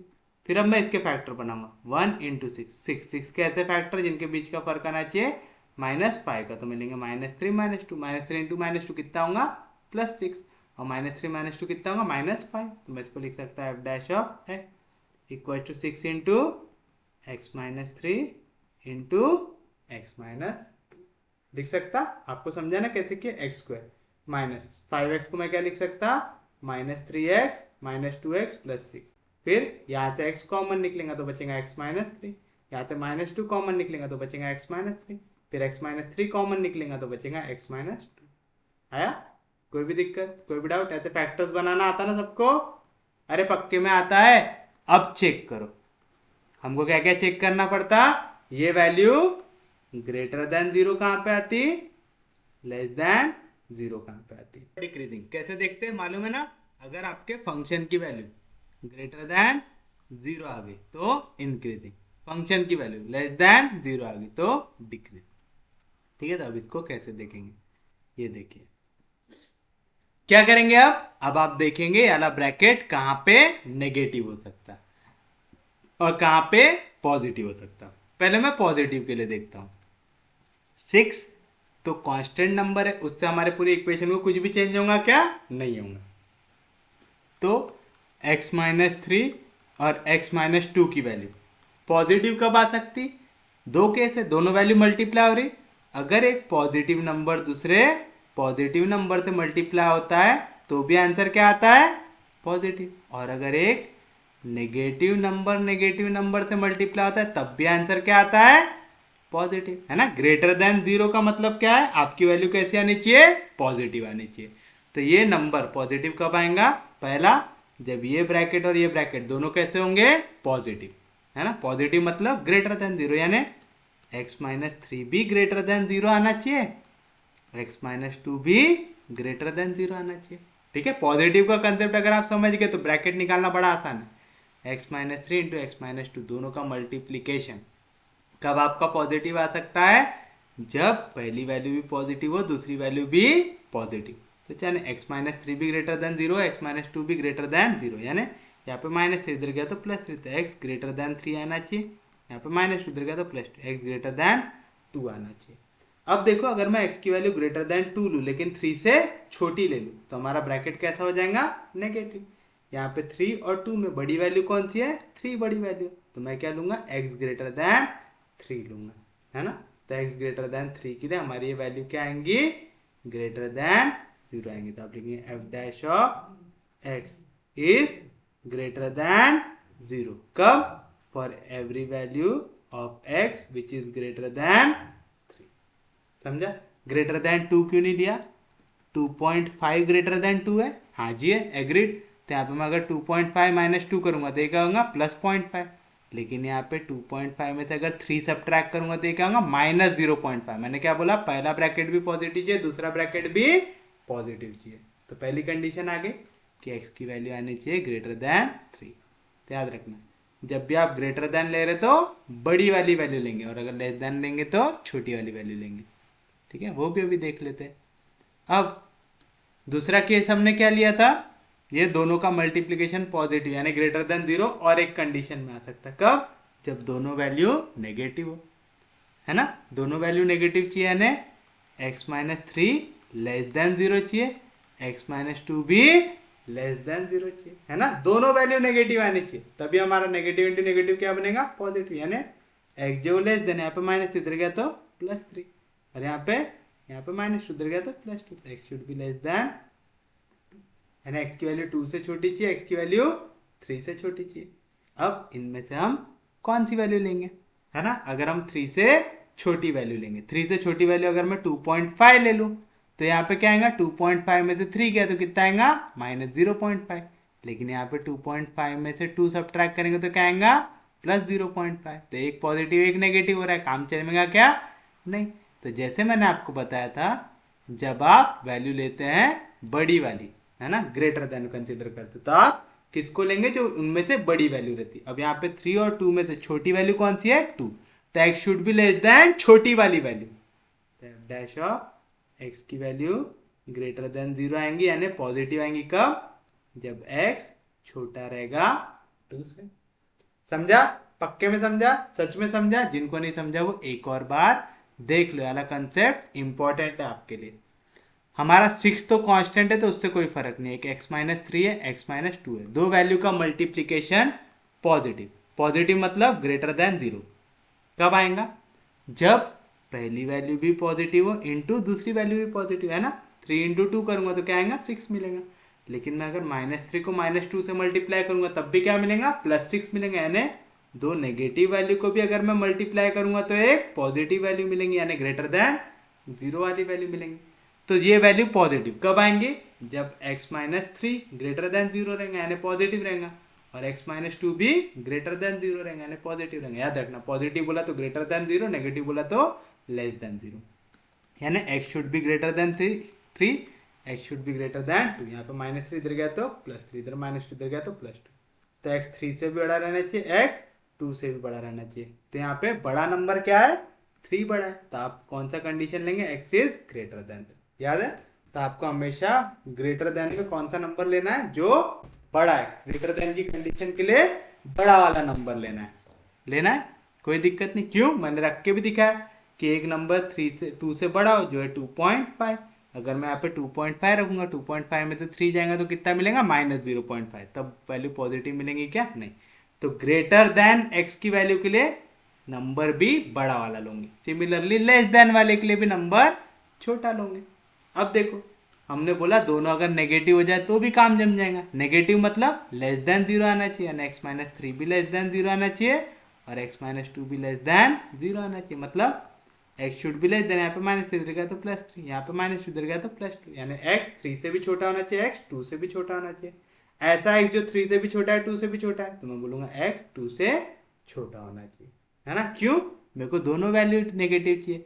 अगर मैं यहाँ पे वैल्यू ले लेता हूँ 2.5, 2.5 3 से तो छोटा रहेगा लेकिन 2 से छोटा हो सकता है क्या, नहीं हो सकता। तो मेरे को एक ऐसी वैल्यू लेना है जो दोनों को सेटिस्फाई करे, तो मैंने लिया x इज लेस देन 2। तो याद रखना ग्रेटर देन के लिए बड़ा नंबर लेना, लेस देन के लिए छोटा वाला नंबर लेना। 3 और 2 में से छोटा कौन था 2, तो मैंने लिखा x इज लेस देन 2। समझा, कोई भी दिक्कत, कोई भी डाउट। अब हमने ये वैल्यू निकाल लिया, ये वाली वैल्यू पॉजिटिव यानी ग्रेटर देन 0 कब आएंगी। अब हम निकालेंगे वाली वैल्यू नेगेटिव यानी लेस देन 0 कब आएंगी, है ना। अब लेस देन 0 के लिए क्या कंसेप्ट रहता, लेस देन 0 यानी नेगेटिव के लिए क्या कंसेप्ट रहता, दो वैल्यू मल्टीप्लाई होते हैं, इनमें से एक पॉजिटिव होनी चाहिए और एक नेगेटिव होनी चाहिए, है ना। अगर एक वैल्यू पॉजिटिव है एक वैल्यू नेगेटिव है तो हमारा काम जम जाएगा, जमेगा, कोई भी दिक्कत, कोई भी डाउट। अब आप एक चीज बताइए, यहाँ पे कौन सी वाली वैल्यू नेगेटिव ले सकते हैं हम, कौन सी वाली वैल्यू पॉजिटिव ले सकते हैं, उस पर डिपेंड करेंगे। यहाँ पे x से सब्ट्रैक्ट हो रहा है 3, x से सब्ट्रैक्ट हो रहा है 2, तो अगर मैं कोई भी वैल्यू 2 और 3 के बीच में ले लूंगा तो नेचुरल सी बात है एक ब्रैकेट बन जाएगा नेगेटिव, एक ब्रैकेट बन जाएगा मेरा पॉजिटिव। बनेगा क्या, कैसे, निकाल के देखो। मैं एक 2.5 नंबर ले लेता हूँ, 2.5 में से 3 गया तो क्या मिलेगा -0.5, लेकिन 2.5 में से 2 गया तो क्या मिलेगा +0.5, है ना। तो अला ब्रैकेट हमेशा पॉजिटिव आना चाहिए, अला ब्रैकेट हमेशा नेगेटिव आना चाहिए, आना चाहिए। समझा ना कैसा, यानी आपकी वैल्यू 2 और 3 के बीच में होना चाहिए, यानी जो आपका x है ये 2 से बड़ा होना चाहिए लेकिन 3 से छोटा होना चाहिए, तो तब आपका f' लेस देन 0 आ जाएगा। समझा, पक्के में समझा, सच में समझा, कैसे लिए समझा ना। x-3 और x-2 एक वैल्यू पॉजिटिव रहे एक वैल्यू नेगेटिव रहे तो मेरा काम जम जाएगा। x-3 नेगेटिव मतलब should be less than 0, x-2 should be positive मतलब x-2 should be greater than 0 होना चाहिए, यानी x should be less than 3, यहाँ पे x should be greater than 2, तो x is greater than 2, x is greater than 2 but less than 3। बन गई condition. अब लास्ट कंडीशन कि ये ब्रैकेट 0 कब हो सकता है। भाई पहले में x के जगह 3 डाल दो तो 0 हो जाएगा, x के जगह 2 डाल दो तो 0 हो जाएगा, तो आप बोलोगे यहाँ पे f' की वैल्यू हो जाएंगी 0 कब, जब आप x के जगह 2 डाल दो या x के जगह 3 डाल दो। आपने बना लिया पूरी वैल्यू। अब जहां जहां पे f' ग्रेटर देन 0 है फंक्शन रहेगा इंक्रीजिंग। अब x की वैल्यू 3 से बड़ी है, कितनी बड़ी रह सकती, अप टू इंफिनिटी रह सकती, एक्स की वैल्यू 2 से छोटी है, कितनी छोटी तक जा सकते हैं आप, माइनस इंफिनिटी तक जा सकते हैं। तो आप लिखेंगे therefore f dash of x is greater than 0। कब, जब एक्स की वैल्यू 3 से बड़ी है। तो मतलब इन इंटरवल कौन सा, 3 से लेके कितनी भी बड़ी वैल्यू यानी इंफिनिटी तक आएगा। एंड कौन सा interval, x is less then 2, यानी एक्स की वैल्यू 2 से छोटी होनी चाहिए यानी 2 से आप कहीं तक भी जा सकते, कहां तक, माइनस इंफिनिटी तक जा सकते। समझा, जब भी आपको छोटी वैल्यू बोलता है तो आप नंबर लाइन में 2 से छोटी वैल्यू की ओर जा रहे, तो किस ओर जा रहे, माइनस इंफिनिटी की ओर जा रहे। तो माइनस इंफिनिटी से 2 तक याद रखना। हम यहाँ पे हमेशा कौन से ऑर्डर्ड में लिखते, पहले जब भी आप ऐसा ब्रैकेट बनाते हैं ना, पहले छोटी वैल्यू लिखते फिर बड़ी वैल्यू लिखते, ठीक है। समझा पक्के में, नेगेटिव नंबर हमेशा पॉजिटिव नंबर से छोटे साइड में लिखते हैं, जो भी हम लेफ्ट साइड में लिखते हो हमारे लिए छोटे नंबर रहते हैं, जो भी राइट साइड में लिखते हो वो बड़े नंबर रहते हैं। देखो 3 से इंफिनिटी, माइनस इंफिनिटी से लेके 2 तक, ठीक है। और क्या हो रहा हमारा, F dash of x less then 0 आ रहा हमारा, F dash of x less then 0 आ रहा कहां पे, हमारे इन इंटरवल, कौन सा इंटरवल, 2 से लेके 3 के बीच में आ रहा है। तो जहां पे भी ग्रेटर देन 0 है तो फंक्शन इंक्रीजिंग रहेगा, और जहां पे भी लेस देन 0 है तो वो डिक्रीजिंग रहेगा। तो आप लिखेंगे therefore the function F of x is increasing in intervals, कौन कौन सा, 3 से लेके इंफिनिटी, माइनस इंफिनिटी से लेके 2। तो आप चाहो तो पहले माइनस इंफिनिटी वाली वाली पहले लिख दो, इन इंटरवल माइनस इंफिनिटी से लेके 2 एंड 3 से लेके infinity, and decreasing in interval, कौन से इंटरवल में वैल्यू डिक्रीजिंग होंगी, जहां पे वैल्यू इज लेस देन 0, कहां पे, 2 और 3 के बीच में। तो इन इंटरवल 2 से लेके 3। समझा, तो ये क्वेश्चन में कुछ भी हार्ड नहीं है। एफ डैश ऑफ एक्स जहां पे भी 0 से बड़ा रहेगा तो increasing, F dash of x जहां पे भी 0 से छोटा रहेगा तो डिक्रीजिंग। बस यहाँ पे इंपॉर्टेंट ये है कि आपको ये समझ में आना चाहिए कि आप ये वैल्यू के मल्टीप्लीकेशन को नेगेटिव पॉजिटिव कैसे बना सकते हैं। जैसे हमको यहाँ पे दिख रहा है 2 ब्रैकेट मल्टीप्लाई हो रहा है, तो आप बरोबर नंबर सिस्टम लगाओ, 2 पॉजिटिव वैल्यू मल्टीप्लाई होंगे तो आपको मिलेगा positive into positive positive, 2 negative value multiply होंगे तो नेगेटिव इंटू नेगेटिव पॉजिटिव। जब भी मैं पॉजिटिव बोलूंगा तो ग्रेटर देन 0 होता है, कोई दिक्कत नहीं। फिर आपने इसकी कंडीशन निकाले, आपको अगर कभी भी वैल्यू चाहिए नेगेटिव तो क्या करते हैं, एक पॉजिटिव नंबर को मल्टीप्लाई करो एक नेगेटिव नंबर से, तो आंसर आपको मिल जाएगा नेगेटिव, यानी एक पॉजिटिव नंबर से एक नेगेटिव नंबर को मल्टीप्लाई करो। कभी भी ना एक नंबर रख के देखना उनके बीच का, तो आपको कंसेप्ट ज्यादा अच्छे से समझ में आएगा। उम्मीद है समझाऊंगा, कोई दिक्कत नहीं, कोई डाउट नहीं, सबको समझा, पक्के में समझा। हम्म,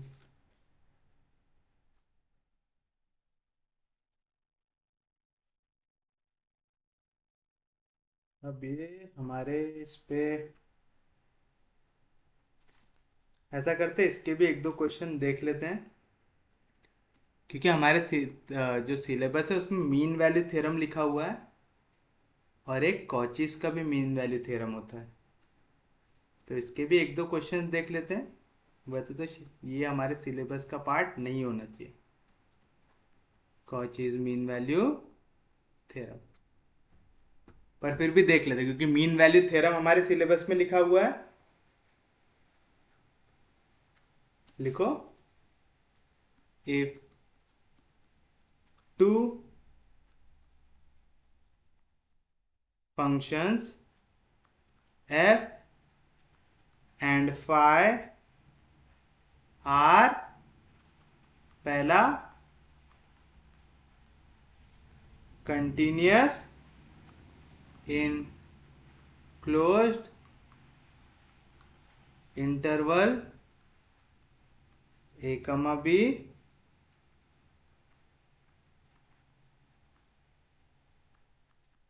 डिफरेंशिएबल इन ओपन इंटरवल। ये पूरे रिलेटिव जैसे लगेंगे आपको, पूरे थ्योरम एक जैसे, ये पूरे, बस थोड़ा सा चेंज है करके कंफ्यूज भी मत होना।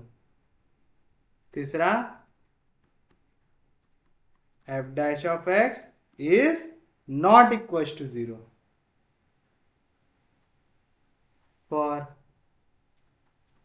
Any point of open interval a b. अब आपको याद है पिछले थ्योरम में जो आपका था मीन वैल्यू थ्योरम, वहां पे कंटिन्यूअस था, डिफरेंशिएबल था, तो वहां पे एक पॉइंट सी एग्जिस्ट करता था। किस तरीके से कि एफ डैश ऑफ सी की वैल्यू 0 आ जाएंगे और सी ए और बी के बीच में आता है। अब बोला अगर ऐसा कोई सी पॉइंट एग्जिस्ट नहीं करता है तो वहां पे आप क्या बोलोगे, therefore then there exist one value of C of open which belongs to A comma B such that कि phi of B minus phi of A upon f of B minus f of A equals to phi dash of C upon f dash of C, जहां पे C belongs to A comma B, यानी C की value A और B के बीच में। तो ये हो गया हमारे लिए कॉचीज मीन वैल्यू थ्योरम।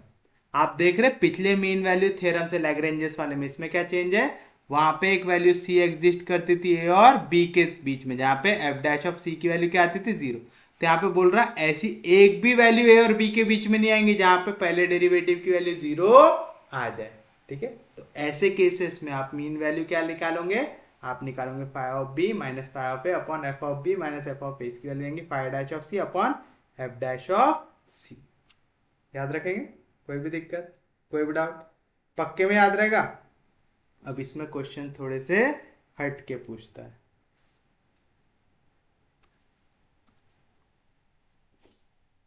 जैसे आपसे ऐसा क्वेश्चन पूछ लिया कि if in Cauchy's mean value theorem we write phi of x equals to e to the power x and f of x equals to e to the power minus x, show that C is the arithmetic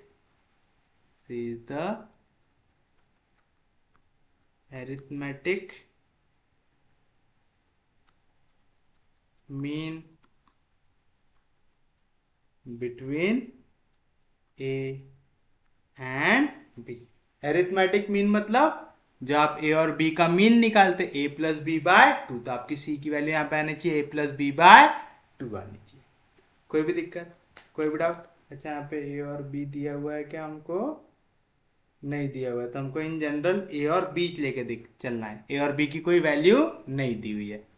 तो चलिए बताइए क्या दिया हुआ है आपको solution में। Here phi of x दिया हुआ है मेरे को, क्या दिया हुआ है e to the power x and f of x दिया हुआ है e to the power minus x। मेरे को क्या लगाना है, कॉचीज मीन वैल्यू थ्योरम। तो आप लिखेंगे by Cauchy's mean value theorem. क्या रहता कॉची का mean value theorem, pi of b minus pi of a upon f of b minus f of a equals to phi dash of five dash of c upon f dash of c, जहाँ पे सी belong करता है ए और B के बीच में। करता है? कोई भी दिक्कत, कोई भी डाउट? बस अब इन सब की वैल्यू आप निकाल लीजिए। चलिए सबसे पहले हम निकालेंगे ना, इसको देता हूँ इक्वेशन नंबर 1। पहले हम निकालेंगे phi of b minus phi of a upon f of b minus f of a की वैल्यू। चलो बताओ, फाई ऑफ बी मतलब जहां पे एक्स है उसके जगह बी रख दो तो आएगा e to the power b, minus phi of a मतलब जहां पे एक्स उसके जगह ए रख दो तो आएगा e to the power a, upon f of b, f में जहां पे एक्स उसके जगह रख दो बी तो आएगा e to the power minus b, minus f of a तो आएगा e to the power minus आएगा। इसको सॉल्व कर लो तो आएगा e to the power b minus e to the power a upon e to the power minus b को मैं क्या लिख सकता, 1 upon e to the power b minus 1 upon e to the power minus a को क्या लिख सकता, e to the power ए। समझा ना? यहाँ पे जैसे इसको डिनोमिनेटर में लेके जाओगे तो पावर क्या हो जाएंगे, चेंज हो जाएंगे। चलिए बताइए क्या मिलेगा, e to the power b minus e to the power a upon e to the power a cross होगा 1 के साथ तो मिलेगा e to the power n 1 e to the power a, e to the power b cross होगा minus 1 के साथ तो मिलेगा minus e to the power b, और ये दोनों आपस में मल्टीप्लाई होता है e to the power a into e to the power b आएगा। अब ये वैल्यू कहाँ पे, डिनोमिनेटर के डिनोमिनेटर में, तो कहाँ पे चली जाएंगी, न्यूमरेटर में आएगा e to the power a into e to the power b upon into क्या है e to the power b minus e to the power A.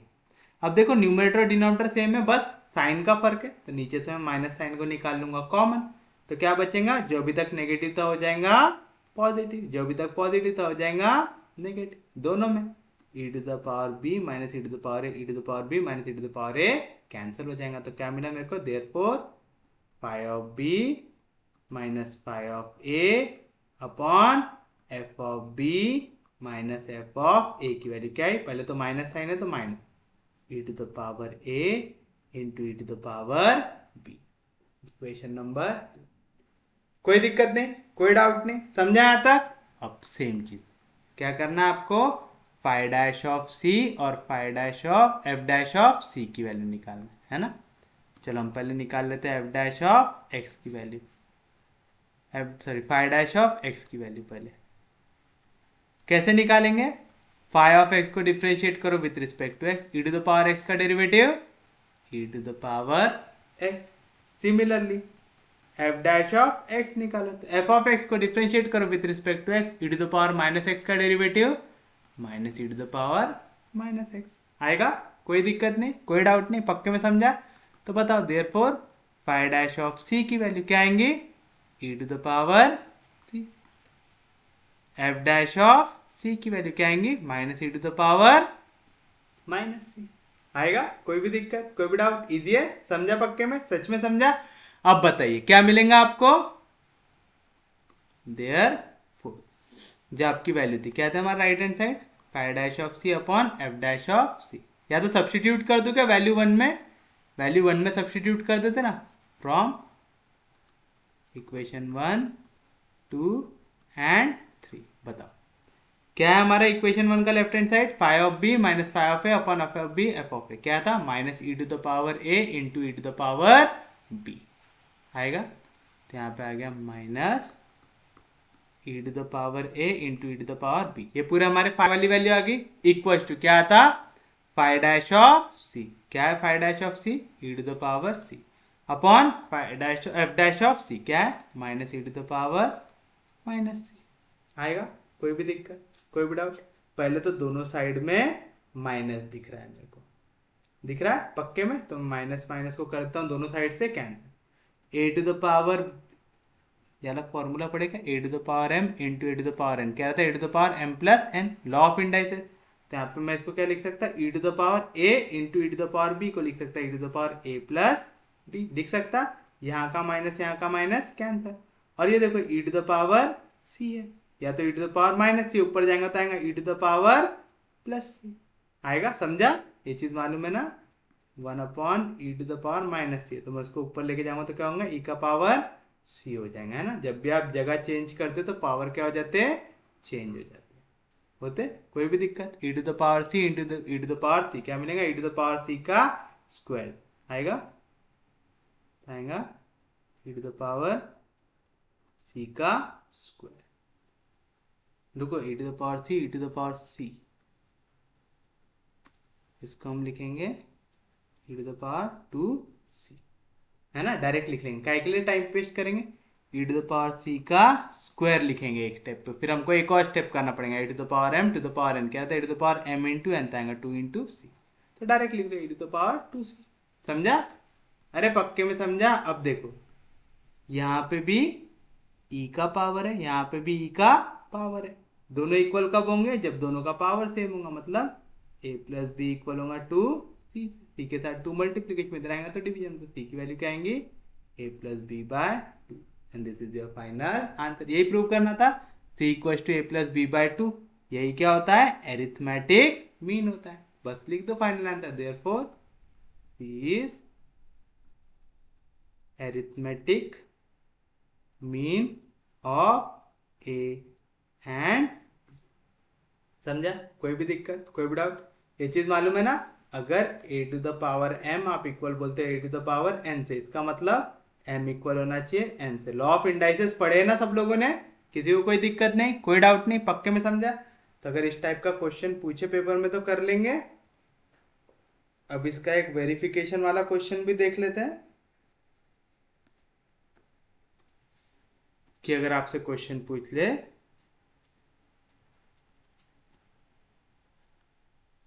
Verify Cauchy's mean value theorem for the function, पहला है x square and दूसरा है x cube in the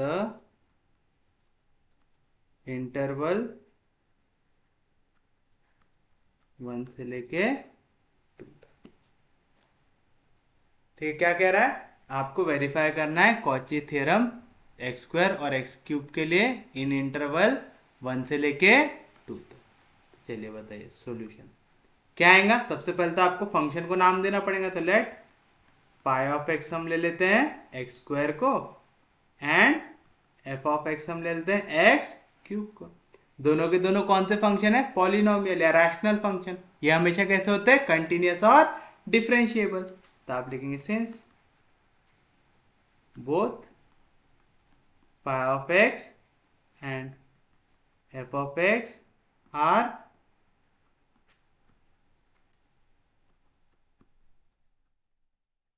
polynomial, या इसी को हम बोल सकते हैं rational function, so both are continuous and differentiable for all real values। हर रियल वैल्यू के लिए कंटिन्यूस और डिफरेंशिएबल होना चाहिए, तो आप बोल सकते हो therefore f of x and therefore f of x and phi of x are continuous in interval, कौन सा, क्लोज इंटरवल 1,2, और दूसरा f of x and phi of x are differentiable in open interval, open interval 1,2 को लिख दो close interval. असल में हम जब ऐसा ब्रैकेट बनाते हैं तो ऑलरेडी ये क्लोज होता है, ये ओपन होता है, नहीं भी लिखे तो मार्क नहीं कटेंगे क्योंकि आप बता रहे हो। समझा? पक्के में समझा, सच में समझा? तो चलो कॉचीज थ्योरम लगाते हैं। Therefore by Cauchy's mean value theorem, क्या कहता है हमारा कॉची का मीन वैल्यू थ्योरम, क्या है कॉचीज का mean value theorem? Phi of b minus phi of a upon f of b minus f of a equals to phi dash of c upon f dash of c where c belongs to this interval open वाला, ठीक है, 1 है आएगा। कोई भी दिक्कत, कोई भी डाउट? यहाँ पे ए और बी की वैल्यू क्या है? 1 और 2 है? ए की वैल्यू है 1, बी की वैल्यू है 2। तो here a equals to 1 and b equals to 2। Therefore क्या मिलेगा हमको? देयरफॉर फाई ऑफ बी यानी 2 माइनस फाई ऑफ ए यानी 1 अपॉन एफ ऑफ बी यानी f of 2 minus f of a यानी एफ ऑफ 1 इक्वल्स टू क्या आना चाहिए? Phi dash of c upon f dash of c, जहाँ पे सी belong करेगा आपका 1 और 2 के बीच में। इसको दे इक्वेशन नंबर 1। चलिए अब क्या करेंगे? हम लोग निकालेंगे इनका डेरिवेटिव। पहले निकालेंगे फाई डैश ऑफ एक्स। पता है ये फाई डैश ऑफ एक्स क्या मिलेगा आपको? अच्छा, हमने तो अभी तक फाई ऑफ 2 वगैरह भी नहीं निकाला, तो पहले ये निकाल लेते हैं। चलिए क्या निकाल लेंगे? Now phi of 2 minus phi of 1 upon f of 2 minus f of 1 equal to phi of 2 क्या आएगा? 2 का स्क्वायर माइनस फाई ऑफ 1 यानी 1 का स्क्वायर अपॉन एक्स क्यूब यानी 2 का क्यूब माइनस 1 का क्यूब। तो 2 का स्क्वायर 4 माइनस 1 का स्क्वायर 1, 2 का क्यूब 8 माइनस 1 का क्यूब 1। तो आएगा 4 में से 1 गया तो 3 बाय 8 में से 1 गया तो 7। क्या है वैल्यू? 3/7। Question number 2। अब इनका डेरिवेटिव निकालो। Pi dash of x, x square का derivative 2x, f dash of x, x cube का डेरिवेटिव 3x आएगा। अब बस क्या करना है? इनकी जगह डाल दो c। Therefore phi dash of c क्या मिलेगा? 2c और एफ डैश ऑफ सी क्या मिलेगा? 3c स्क्वायर मिलेगा। चलिए इसको दो इक्वेशन नंबर 3। तो फ्रॉम इक्वेशन 1, 2 एंड 3 क्या मिलेगा? लेफ्ट हैंड साइड क्या है value? 3/7 equal to right hand side क्या है वैल्यू? क्या है? फाई डैश ऑफ सी जो है 2 है, 2c upon f dash of c जो है 3c स्क्वायर। बताइए कुछ कट रहा है क्या यहाँ पे? पहले तो c और उसका स्क्वायर कैंसिल। मेरे को c की वैल्यू चाहिए, तो यहाँ पे डिवीजन में इधर जाएगा तो मल्टीप्लीकेशन। बाकी देखो 2 यहाँ पे जैसा था वैसा, 7 यहाँ पे डिवीजन में इधर जाएगा तो मल्टीप्लीकेशन, 3 यहाँ पे जैसा था वैसा, 3 यहाँ पे मल्टीप्लीकेशन में इधर जाएगा तो डिवीजन। तो c की वैल्यू क्या मिलेंगी? 7 2 जार 14 बाय 3 3 जार 9 आएगा। तो क्या है वैल्यू? 14/9। कितना आएगा? 1 पॉइंट कुछ तो भी वैल्यू आएंगी। तो ये बिलोंग कर रहा है हमारे कौन से इंटरवल में? 1 और 2 के बीच में। 1 पॉइंट कुछ तो भी वैल्यू आएंगी, तो 1 से बड़ा और 2 से छोटा है। तो हमारा कॉची थ्योरम क्या हो गया? वेरीफाई हो गया। Therefore Cauchy's mean value theorem is verify. उम्मीद है समझाऊंगा। कोई भी दिक्कत, कोई भी डाउट? तो ऐसा करते हैं, आज का लेक्चर यहीं तक रखते हैं। अगर आपको लेक्चर समझ में आ रहा है, यूजफुल लग रहा है, तो प्लीज चैनल को सब्सक्राइब कीजिए, वीडियो को शेयर करते जाइए। सबसे इंपॉर्टेंट चीज, पढ़ते रहिए, रिवाइज करते रहिए। हम लोग मिलेंगे कल, तब तक के लिए take care, have a nice day.